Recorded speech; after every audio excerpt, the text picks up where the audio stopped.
For nearly 4 years, the Alpha King never questioned where the quiet maid went every evening. She always left before sunset.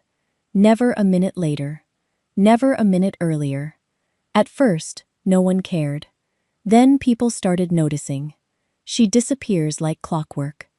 The comment came from a young kitchen maid, stacking fresh bread onto serving trays. Another servant laughed. Maybe she's secretly meeting a handsome merchant. No, the palace steward replied with a snort. She claims she has a son. Several servants exchanged amused looks. A son? I've never seen a child. Neither has anyone else. The laughter spread through the royal kitchens. Only one person remained silent. Alpha King Valen Thorncrest stood near the doorway, reviewing reports, while waiting for the evening council session to begin. Neither has anyone else. He wasn't listening. At least, he told himself he wasn't. Still, the conversation drifted through the room. Every single evening, another servant said. She says the same thing. The steward rolled his eyes dramatically. My son is waiting for me. More laughter.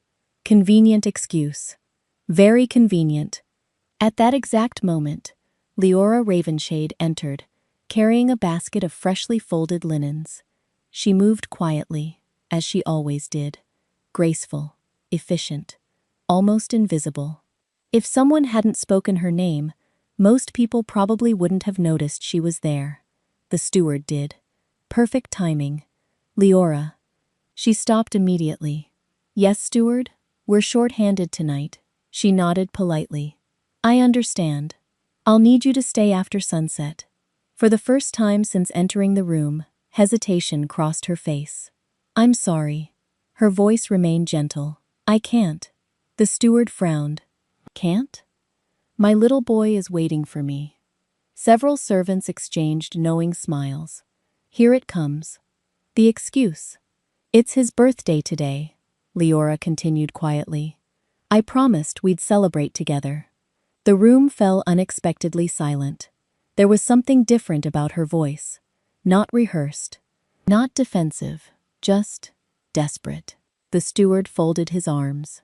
One evening won't matter. Leora's fingers tightened around the basket. It matters to him. You can celebrate tomorrow. A tiny shake of her head. No? The answer came barely above a whisper. I've already missed too many evenings. Something about those words lingered in the air. Even the servants stopped smiling. For a brief moment, Valen looked up from the report in his hands. Leora wasn't making excuses. He suddenly felt strangely certain of that. She bowed respectfully. I apologize for the inconvenience. Without waiting for permission, she turned and hurried toward the servants' entrance. The steward muttered something under his breath about irresponsible employees. Valen barely heard him. Instead, he found himself watching the door long after Leora disappeared through it. A curious feeling settled in his chest. Not suspicion. Not exactly. Curiosity. He told himself he only wanted to confirm the truth. Nothing more. Minutes later, wrapped in a plain traveling cloak instead of royal robes, the Alpha King quietly slipped through a side gate. Keeping several streets behind, he followed the Maid through the capital, past busy marketplaces, across a narrow stone bridge, beyond the city walls, until finally, Leora stopped before a tiny cottage, nestled among wildflowers at the edge of the forest. She smiled. A smile unlike any he had ever seen inside the palace. Then the front door swung open. The front door flew open before Leora had a chance to knock. A little boy burst into the yard with all the enthusiasm only children seemed capable of. Mom! His laughter filled the evening air as he raced across the small garden, a carved wooden wolf clutched tightly in one hand. Leora knelt just in time to catch him. There you are, she said, wrapping him in a hug. Happy birthday, my sweet boy. I thought you were going to be late. I told you I'd be here. You promised. And I always keep my promises. The little boy grinned, his missing front tooth making the smile even brighter. Balin watched from behind the old oak tree near the edge of the property.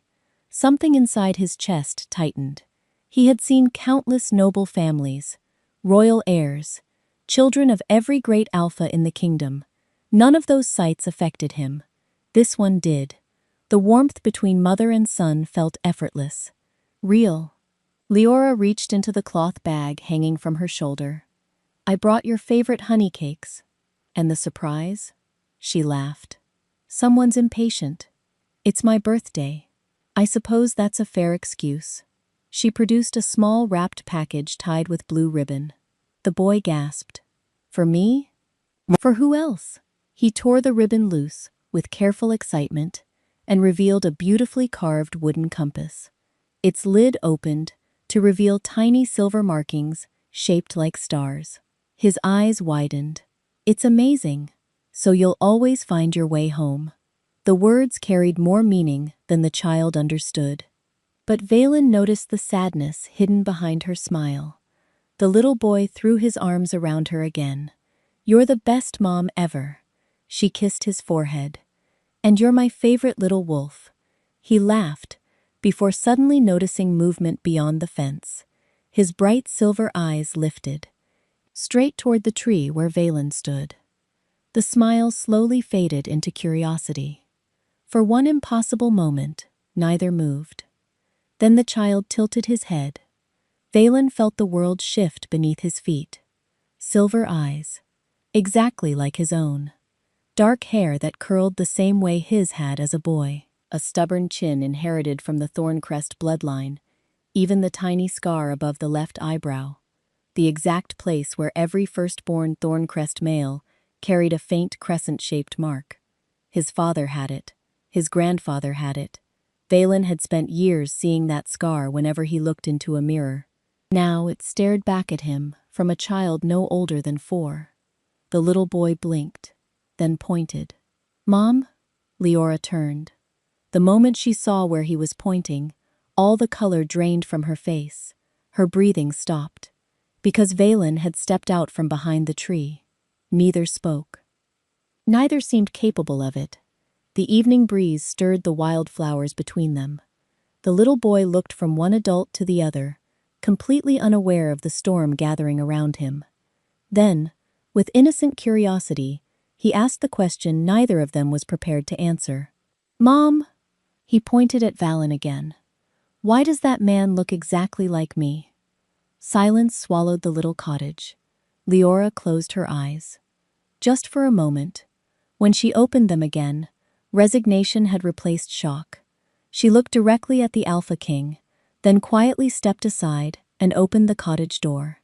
"I suppose," she said softly, "it's finally time you learned why I disappeared." The cottage was small, 1 bedroom, a stone fireplace, a worn wooden table set for 2. Fresh flowers rested in a glass jar by the window, and children's drawings covered one wall with crooked wolves, trees, and smiling stick figures. It wasn't much, yet somehow it felt warmer than the palace had in years. Valen stepped inside slowly. The little boy studied him with open curiosity. "You can sit in my chair," he offered proudly, dragging a small stool toward the table. Leora managed a faint smile. "Thank you, Aiden. So that's his name." Valen's voice came out quieter than he intended. Leora nodded. "Aiden." The boy climbed onto his mother's lap, happily nibbling a honey cake, as though nothing extraordinary had happened. He looked between them. "Do you know each other?" Leora brushed a strand of hair from his forehead. "We knew each other a long time ago. Were you friends?" Neither adult answered. Aiden shrugged and returned to his cake. Children accepted silence far more easily than grown-ups. After a long moment, Leora spoke. "Aiden, would you take your new compass to your room?" His face lit up. "Can I?" "Of course. I'll be back." The little boy hurried away, leaving the 2 adults alone for the first time in 5 years. Silence settled over the cottage. Finally, Valen asked the only question that mattered. "He's mine." It wasn't really a question. Leora looked into the fire. "Yes." The single word struck harder than any blade. Valen closed his eyes briefly. 5 years. 5 years with a son he never knew existed. Why? His voice cracked. Why didn't you tell me? Leora remained quiet for several seconds. Then she walked to a small wooden cabinet and removed a faded leather pouch. Inside rested an old silver wolf insignia, stained with dried blood. Valen recognized it immediately. It belonged to Captain Rowan, commander of the Royal Guard. He gave me this the night he died. She held the insignia carefully. As I was leaving the palace archives, Rowan found me. Her voice grew distant, carried by memory. He'd been stabbed. He could barely stand. Valen's expression hardened. He remembered Rowan's death. The investigation had blamed foreign assassins. Leora shook her head. He wasn't trying to save you. She looked directly into Valen's eyes. He was trying to save our child. The room fell silent. Before he died, she whispered, he told me there were nobles inside the palace, plotting against the throne. Valen's heartbeat quickened. They believed killing you would start a war. She slowly shook her head. No. Another pause. They believed killing your unborn heir would end your bloodline forever. The words stole the air from the room.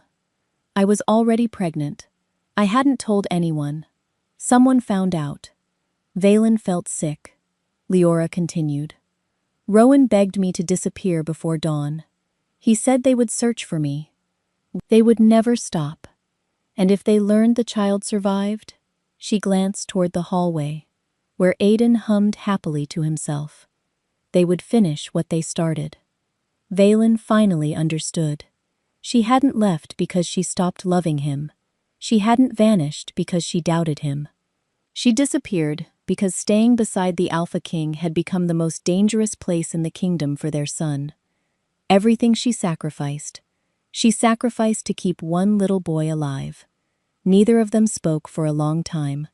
The fire crackled softly between them. Outside, evening settled over the little cottage, painting the sky with shades of deep orange and violet. Valen stared at the silver wolf insignia resting on the table. Captain Rowan, one of the most loyal men he had ever known. The captain had died carrying a secret that changed everything. I searched for whoever killed him, Valen said quietly. I never found them. Leora nodded. I know. You knew? I stayed close enough to hear the news. He looked up. Close enough? A faint smile crossed her face. I never truly left the kingdom. Valen frowned. I couldn't. She folded her hands together. If I went too far away, I wouldn't know whether the people hunting Aiden had been caught. So you became a palace maid. She nodded once. Under another family name. The realization stunned him. For 4 years she had worked only a few corridors away, serving meals, cleaning chambers, walking the same palace halls, all while raising their son in secret beyond the city walls. And he had never recognized her. Not really. He remembered seeing Leora dozens of times. She was always quiet, professional, easy to overlook. Now he realized that had probably saved her life.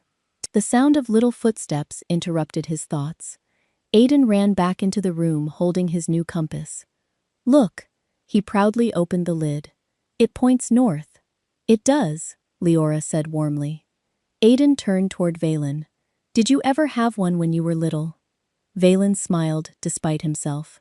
My father gave me one. Really? It wasn't nearly as nice as yours. The little boy's eyes grew wide. Did you get lost? More than once. Aiden laughed. I got lost chasing butterflies once. Leora chuckled. You were 5 houses away. I was exploring. You were crying. I wasn't crying. You absolutely were. Valen laughed. The sound surprised all 3 of them. For a moment, the weight of the evening disappeared. Aiden climbed onto the chair beside him. So, he leaned closer, as though sharing an important secret. Do kings know how to fish? Valen blinked. They should. But do you?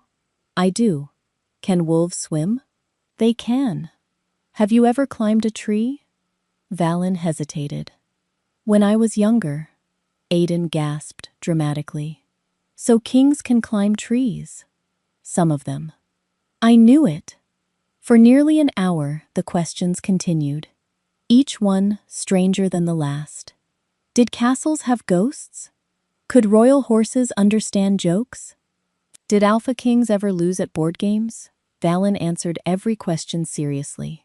Each answer made Aiden laugh harder. By bedtime, the little boy could barely keep his eyes open. Leora tucked him beneath a warm blanket. Valen quietly stepped toward the door. Then he felt a tiny hand wrap around his fingers. Aiden looked up sleepily. Will you come back tomorrow? The question wasn't about a king, or a guest, or even a stranger. It was the hopeful question of a child who didn't want someone important to disappear again. Valen squeezed his hand gently. I'll come back. The promise brought an immediate smile. Within minutes, Aiden was asleep. Neither adult noticed the shadow watching from the forest beyond the cottage. A hooded figure lowered a spyglass, then disappeared silently into the trees. The hidden heir had finally been found, and someone was already carrying the news to the people who wanted him dead. Valen returned the next afternoon. This time, he didn't come alone. A dozen royal guards rode behind him, their silver armor gleaming beneath the afternoon sun.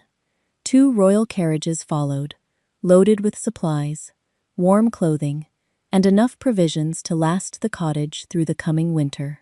The moment Leora stepped onto the porch, her expression hardened. She had expected him, not the soldiers.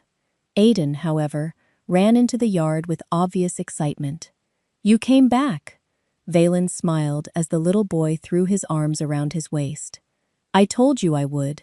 Did you bring your horse again? I did. Can I feed him an apple? I think he'd like that very much. Aiden hurried toward the stable with one of the guards, happily chatting about horses before anyone could stop him. Only then did Leora meet Valen's eyes. You brought the palace. I brought protection. She folded her arms. They're the same thing. No, they're not. Valen took a careful step closer. The people who hunted you 5 years ago know about Aiden now. I know. You know. I saw the tracks in the woods this morning. His heart sank. You should have told me. I've spent 5 years surviving without royal guards. She glanced toward her son, who was proudly feeding apples to the royal horses. I know how to recognize danger.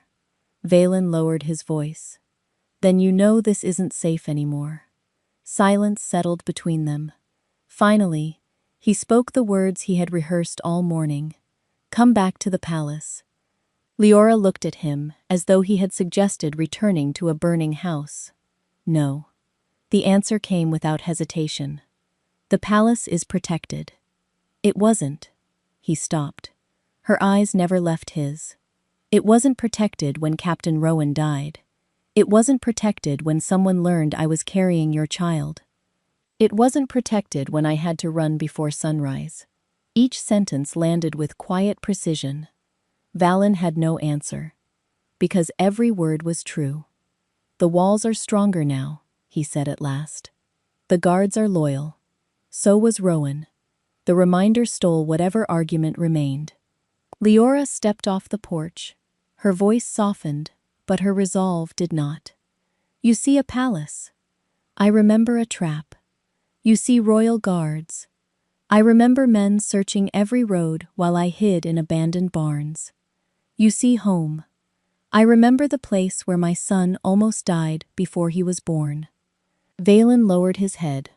For the first time since becoming Alpha King, he realized there were wounds his authority couldn't heal. He could command armies, pass laws, punish traitors. None of it could erase 5 years of fear. None of it could restore trust that had never been given the chance to survive. After a long silence, he looked back at her. I won't force you. Leora blinked. He continued quietly. I should have found you years ago. I didn't. I should have protected you. I failed. so I won't ask you to trust promises anymore." He looked toward Aidan, whose laughter echoed across the yard. Instead of reaching for the carriage door, Valen removed his royal cloak and handed it to one of his guards. "I'll earn it." Leora studied him in silence. For the first time since he arrived, she saw not a king demanding obedience, but a father willing to begin at the very beginning. Valen kept his promise. Every evening, after the final council meeting ended, he exchanged his royal cloak for plain traveling clothes and rode to the little cottage beyond the capital. He never arrived with soldiers again, only himself. At first, Leora watched cautiously from the porch. She expected grand gestures, expensive gifts, royal promises. Instead, Valen simply asked Aidan what he wanted to do. The answer changed every day. One afternoon, they spent hours building a crooked treehouse behind the cottage. Aidan insisted it needed 3 windows. Valen insisted 2 were enough. The little boy won. Another evening, they fished beside the quiet river winding through the valley. Neither caught much. Aidan proudly declared the fish were too clever. Valen laughed and agreed. The following week, they carved wooden wolves together. Valen's looked respectable. Aidan's looked more like a sleepy sheep. "It's a wolf," Aidan insisted. "I can tell," Valen replied, with complete seriousness. Leora laughed so hard she nearly dropped the basket she was carrying. It was the first time Valen had heard that carefree laugh in years. He found himself smiling all the way home. Days became weeks. Weeks became months. Without realizing it, they developed small traditions. Every visit began with Aidan racing to the gate. Every goodbye ended with promises about tomorrow's adventure. Sometimes they practiced with wooden swords in the clearing. Sometimes they explored the forest, identifying animal tracks. Sometimes they simply sat beneath the old oak tree while Aidan asked endless questions. "Did you always know you wanted to be king?" "No." "What did you want to be?" Valen smiled. "A blacksmith." Aidan's eyes widened. "Really?" "I liked making things." The little boy considered this carefully. "I want to build bridges." "That's an excellent choice. So people can always get home." Valen glanced toward Leora, who stood quietly on the porch. For a moment, neither spoke. Both understood the deeper meaning in the child's innocent words. One crisp autumn afternoon, Aidan challenged Valen to a duel. The weapons were wooden. The rules changed every few minutes. The battle lasted nearly half an hour. Then Aidan tripped over a tree root and tumbled into the grass. For one frightening second, silence filled the clearing. Tears welled in the little boy's eyes. Without thinking, he reached out. "I want my dad." The words escaped before he realized what he had said. Valen was beside him instantly, gently lifting him into his arms. "It's all right. You just fell." Aidan buried his face against Valen's shoulder, then slowly pulled back. His cheeks turned pink. He looked from Valen to Leora, then smiled shyly. "I guess." His small voice barely rose above a whisper. "That's you." Time seemed to stop. Valen's throat tightened. He wrapped both arms around the little boy, holding him as though making up for every birthday, every bedtime story, and every hug he had missed. From the porch, Leora watched quietly. The fear she had carried for 5 long years hadn't disappeared, but for the first time, hope stood beside it. And somehow, hope was beginning to feel stronger. The attack came 3 nights later. Valen had been expecting it. The moment he learned someone had watched the cottage from the forest, he ordered a quiet investigation. No public announcements, no panic, only trusted guards. The findings were worse than he imagined. Captain Rowan had been telling the truth all those years ago. The conspiracy had never died. It had simply gone silent. Several noble families had secretly financed the assassination attempt against the unborn royal heir. When Leora disappeared, they assumed the child died with her. Now they knew otherwise. and desperate people made dangerous decisions. So Valen prepared. The royal guards hid among the trees surrounding the cottage before sunset. Archers settled into the hills overlooking the narrow road. No banners, no armor that reflected moonlight, only silence. Inside the cottage, Aidan slept peacefully. His carved wooden wolf rested beneath one arm. Leora tucked another blanket around him before joining Valen near the fireplace. "You knew they'd come," he nodded. "I hoped I was wrong." She looked toward the window. So did I. Outside, the forest had become unnaturally quiet. Even the crickets had stopped singing. Valen's wolf stirred uneasily inside him. "They're here!" A sharp whistle cut through the darkness. The cottage windows exploded inward. Masked figures rushed from the trees. Steel flashed beneath the moonlight. Leora instinctively ran toward Aidan's room. Valen moved faster. He met the first attacker before the man reached the porch. The collision shattered the wooden railing.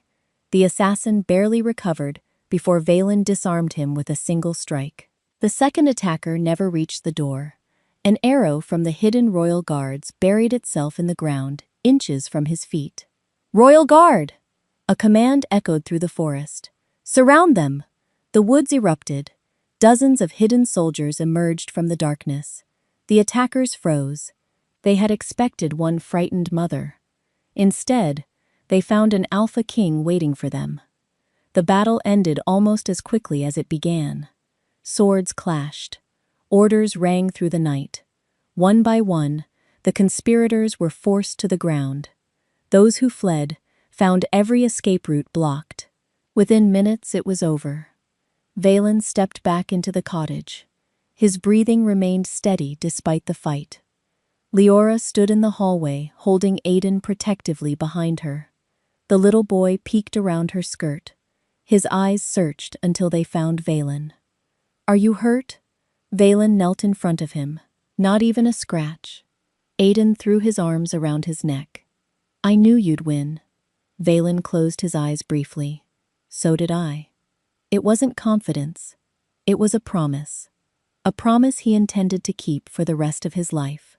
Outside, soldiers dragged the captured conspirators into the moonlit clearing. One guard approached and bowed. "Your Majesty." Valen looked up. "All of them?" The captain nodded. "Every last one." For 5 years, justice had been delayed. Tonight, it finally began. As dawn broke over the valley, messengers rode toward the capital, carrying news that would shake the kingdom.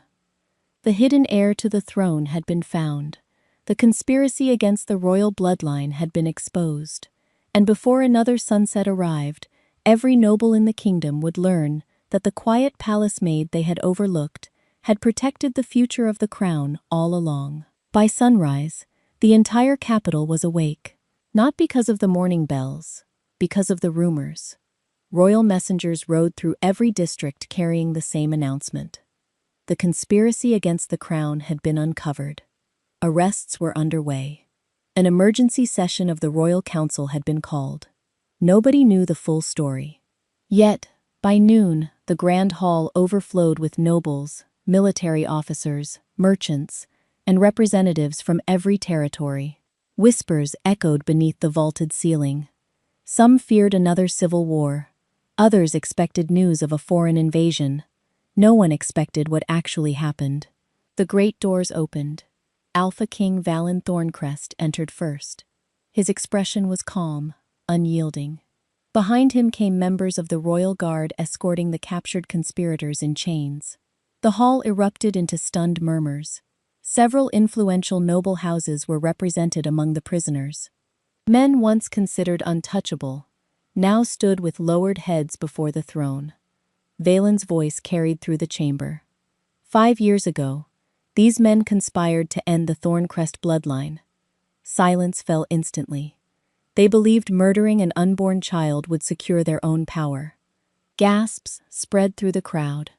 The prisoners remained silent. Evidence was presented. Captain Rowan's final report. Hidden correspondence recovered during the raids. Financial records linking the conspirators to hired assassins. Witness testimony. One by one, every lie unraveled. There was no denying the truth. When the final document was read aloud, Valen rose from the throne. Their titles are revoked. His words echoed across the chamber. Their lands are confiscated. Their wealth will be used to compensate every family harmed by their crimes. No one objected. No one dared. Justice had arrived too clearly. Then Valen looked toward the entrance. Bring them in. The doors opened once more. A hush swept through the hall. Leora stepped inside wearing a simple blue dress. No jewels, no crown, just quiet dignity. Beside her walked Aiden. The little boy held his mother's hand tightly while looking around the enormous throne room with wide, curious eyes. Several palace servants gasped. They recognized her immediately. The maid.